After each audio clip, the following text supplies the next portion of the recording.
الله أكبر. للحج قد قصدوا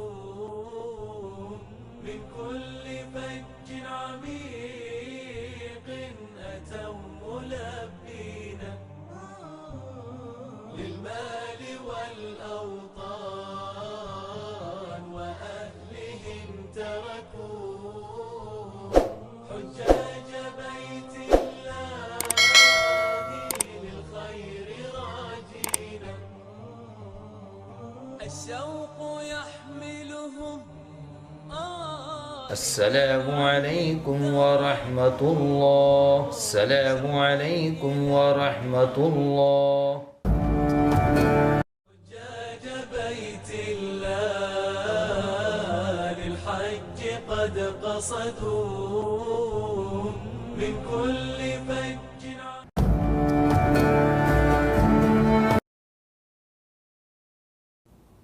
ناظرین، نبی صلی اللہ علیہ وآلہ وسلم نے جہاں مزدلفہ میں فجر کی نماز صبح صادق کے بعد عام دنوں کی نسبت قدر جلدی پڑھی تھی، آپ یہاں پر نماز فجر کے بعد قبلہ رخ کھڑے ہو کر خوب دعائیں مانگیں، کیونکہ یہ بھی نبی صلی اللہ علیہ وآلہ وسلم کی سنت ہے۔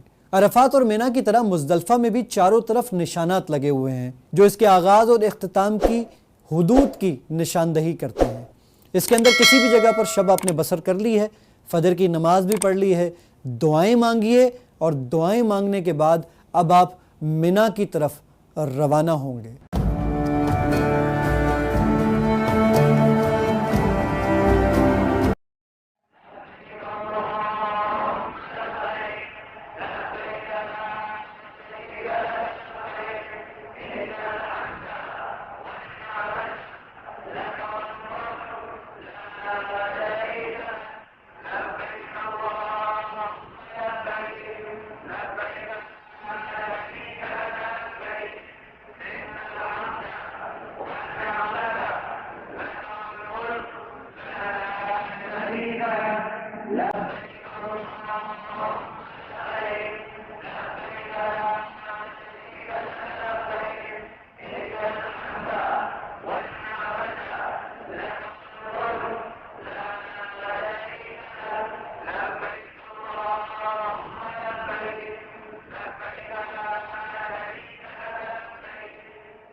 ناظرین، ہم مزدلفہ سے مینا پہنچ چکے ہیں۔